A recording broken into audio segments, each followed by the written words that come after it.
안녕하세요. 뻔뻔한 먹덕방입니다. 구독과 좋아요, 알림 설정, 회원가입 부탁드리겠습니다. 중국이 지금 사단이 났습니다. 가뜩이나 디플레로 인해서 전체 경기 침체가 가속화되는 가운데 신용등급까지 그냥 나락으로 갈 수 있다는 소식이 나왔는데, 스탠다드 앤 푸어스 글로벌 국제신용평가사 중국 신용등급이 하락할 수 있다는 경고장을 내놨습니다. S&P 글로벌은 2017년 마지막으로 중국의 신용등급을 하향 조정을 했었는데, 이번에 경고까지 나온 것으로 보아 이거 조짐이 심상치 않다는 얘기죠. 지금 중국발 이 부동산 위기로 인해서 중국 전체 집값은 계속해서 폭락을 이어가고 있는 상황입니다. 이런 폭락이 우려스러운 건 중국 경제 전체가 부동산 쪽으로 기울어진 이 왜곡된 경제 구조를 가지고 있는 건데, 이거 우리나라 시스템하고 비스무리하죠. 자산 구조가 기형적으로 한 부분으로 기우뚱 치우쳐 있고, 게다가 그 자산 모두가 빚으로 채워져 있는 건데, 이런 이유로 작년 부동산 재벌들 휘청하고 공중분해될 것 같은 그런 위기가 찾아오자 작년 12월에 전격적으로 무디스는 이런 시그널을 아주 심각하게 들여다보고 재정난을 우려할 수밖에 없었는데, 전격 중국의 신용등급을 강등을 해버렸습니다.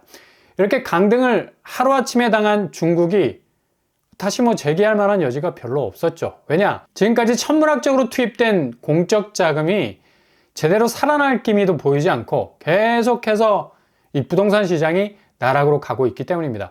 중국 부동산 재벌 기업이라 부를 수 있는 헝다가 얼마 전에 홍콩 법원으로부터 청산 명령을 받은 이후에 다시 거의 쌍두마차라 부를 수 있지 않습니까? 그냥 중국 부동산 전체를 끌고 가는 두 기업이었으니까. 비구이 위안, 여기도 지금 발등에 불이 떨어졌습니다. 헝다와 똑같이 홍콩 법원에서 청산 심의를 받게 돼요. 이거 거의 연속적인 부동산 청천벽력이 중국에서 터지는 거라 말할 수 있겠죠.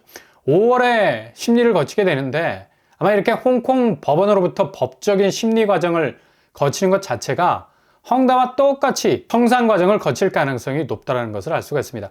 이미 비구이 위안은 디폴트, 채무 불이행, 자생적으로 빚을 갚을 수 있는 능력이 안 돼. 그냥 기업 자체에 돈이 말라서 돈이 돌지 않는 것을 의미하는데, 거의 2,700억 이상 채무에 대해서 지급 의무를 이행하지 못하고 있는 이 빈사 상태인데, 아무리 비구이 위안이 청산 요청에 결사적으로 반대를 하고 있더라도 이거 현금 박치기가 기본적으로 안 되는 거니까. 당연히 기업이 돈이 돌지 않으면 청산이 되는 수순으로 갈 수밖에 없지 않습니까? 아니, 기본 깔아놓은 빚을 청산하지 못한다는 것 자체가 산소호흡기도 제대로 돌아가지 못한다는 건데, 이걸 그냥 살려둔다는 건 중국 입장에서 되게 부담스러울 거예요. 근데 지금 부동산 부양을 통해서 다시 경기 부양을 시도하는 중국 입장으로는 본토에서마저 헝다와 비구이 위안을 버린 카드로 생각한다면, 그동안 작살이 나버린 중국 부동산 경기가 다시 기우뚱할 수 있는 위험도 있어서, 글쎄 홍콩 법원의 판결을 그대로 인용해서 두 회사를 날려버릴 수 있을지, 그렇지 않으면 그렇게 살려둔다 해도 막대한 적자 상태의 회사가 다시 회생할 수 있는 길이 막혀있는 상태라서 딱히 메리트가 없어지기 때문에 더욱 중국 부동산 경기를 위축되게 만드는 마이너의 상징이 될 수가 있기 때문에 고민이 아주 클 것으로 보입니다. 채무 구조 조정이 얼마나 빨리 이루어지느냐가 문제인데, 이거 제대로 중국 부동산을 강타할 수 있는 사건이 될 수도 있겠습니다. 이게 그대로 한국으로 전이 확산될 수 있는 여지가 충분히 있다라는 점. 그리고 앞불사 스탠다드 글로벌에서 중국만 겨냥한 게 아니어서 바로 한국 금융권에 대해서도 옐로우 카드를 꺼내놨는데, 바로 미래에셋증권과 한국투자증권, 여기는 그냥 중국처럼 경고성 발언을 해댄 게 아니라 직접 액션에 들어갔습니다. 바로 미래에셋과 한국투자증권에 대해서 등급 전망을 안정적에서 부정적으로 조정을 해버렸어요. 이거 되게 쎄한 느낌이 드는 부분이거든. 왜냐? 일단 S&P 글로벌이 향후 1, 2년간 국내 증권사들의 자산 건전성과 수익성에 대한 부담적인 부분을 지적을 해버렸다는 건데, 특히 S&P 글로벌이 미국 유럽 상업용 부동산에 대한 강도 높은 경고를 연일 핏대를 올리면서 눈이 시뻘걸 정도로 포인트를 두면서 지적을 해왔었는데, 그만큼 글로벌 부동산 위기에 대해서 상당한 경계감을 가진 곳이라 할 수 있고, 이런 의미에서 중국 부동산에 대한 이 문제점을 지적, 전격적으로 무디스가 지난 12월에 중국 신용 강등을 단행한 것처럼 앞으로 이런 부동산 경색 부분을 지적, 중국도 그렇게 될 수 있다라고 발언을 이어간 것이 한국에서도 그대로 적용이 된 거라 볼 수 있는 겁니다. 이걸 지금 뭐 국내 관점에서 뭐 그렇게 금융권의 자산 건전성에 대해서 한없이 너그러울 수 있겠지만, 국제 금융권에서는 그렇게 살살 넘어갈 사안이 아니라는 점. 특히 증권사가 물려있는 PF 규모에 국제 신용평가사들이 거의 뭐 매의 눈으로 뚫어지게 쳐다보고 있는 건데, 지금 부동산 PF 규모, 증권사 어마무시하죠. 국내 증권사들의 채무 보증 총액이 42조 원에 육박하고 있습니다. 12월 말보다 거의 뭐 2조 원가량이 증폭이 됐는데, 이거 뭐 거의 진격의 수준. 이렇게까지 증권사가 부동산 PF에 대해서 공격적일 수 있었던 것은, 일단 증권사는 수익이 나면 거의 뭐 사바나의 사자와도 같은, 라이언 킹과 같은 공격력을 가지고 있죠. 무조건 뭐 돈을 넣고 돈을 먹어야 하는 이익단체 중에 가장 맹렬한 파이어를 내뿜는 곳이기도 해서, 일단 국내에서 부동산 PF는 황금어장 수준이라고 말해도 될 정도로 엄청난 수익을 뽑아낼 수 있는 그냥 가두리 양식으로 판단. 그동안 건설업이 얼마나 각광을 받았습니까? 진짜 뭐 분양 열풍이라고 부를 만큼 2, 3년 전만 해도 분양 깃발만 딱 꽂으면 완전히 태극기 휘날리기가 됐죠.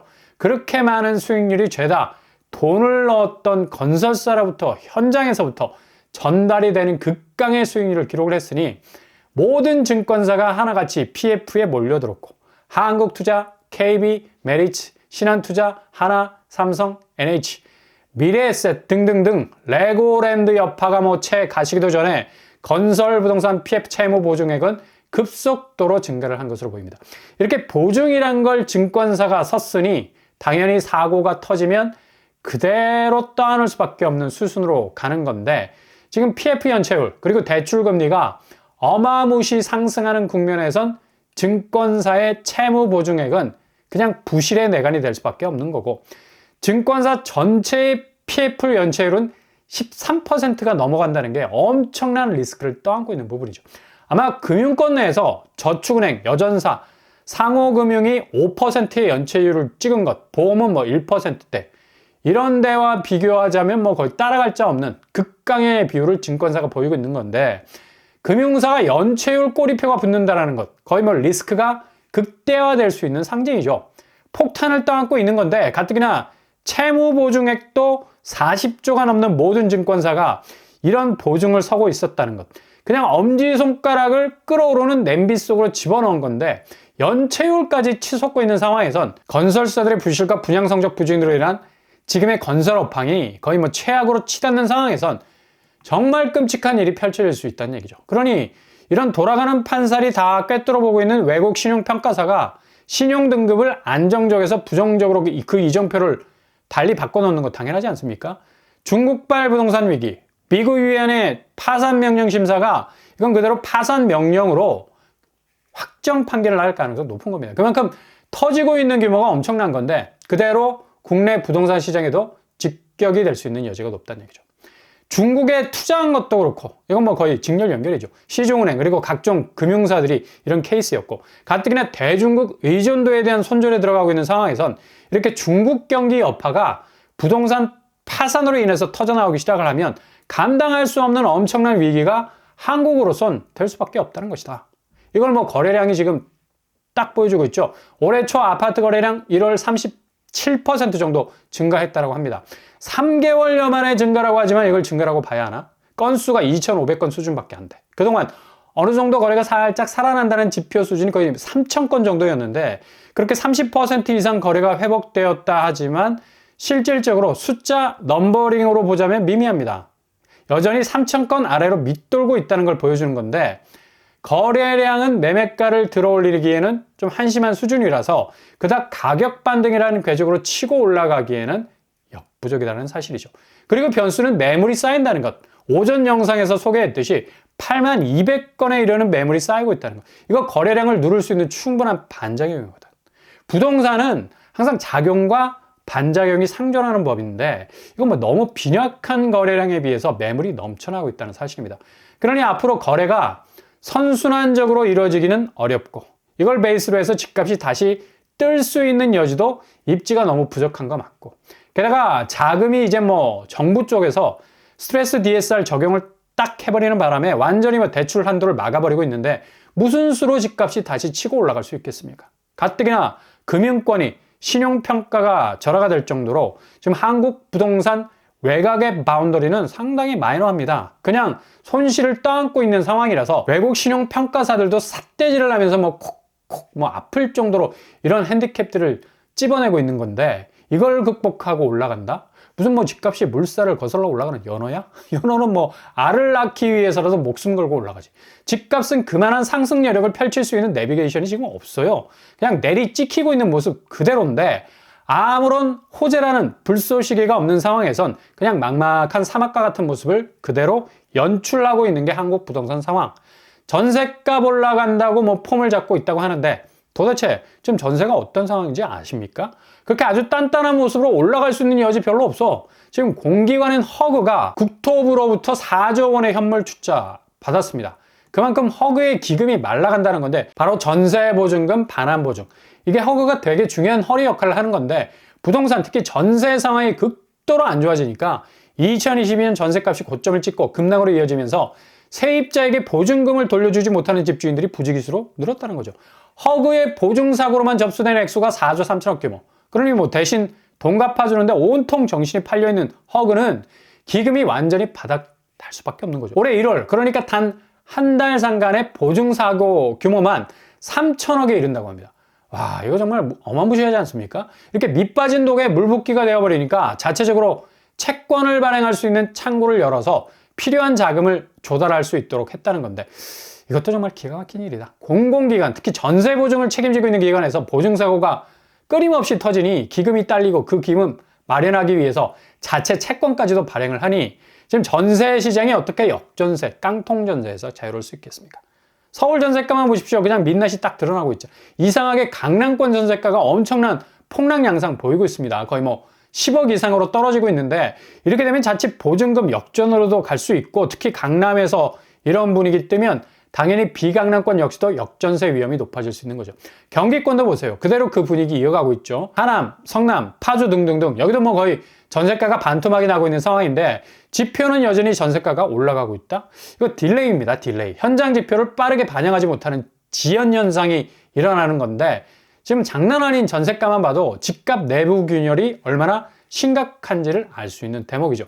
인천 역시도 거의 뭐 반토막 수준이죠. 거의 6억대에서 3억대로 거래가 되고 있으니까 이렇게 되면 충분히 경기권, 인천권은 역전세, 깡통전세, 또 보증금 문제, 본물같이 터져 나올 겁니다. 근데 막상 보증사고를 막아줘야 할 허그는 기금이 모자라.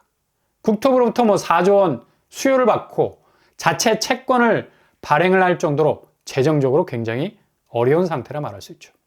앞으로 결과는 어떻게 될지 깜깜할 수 있는 그런 가능성이 높은데 아마 대난국의 시대가 올 수도 있겠습니다.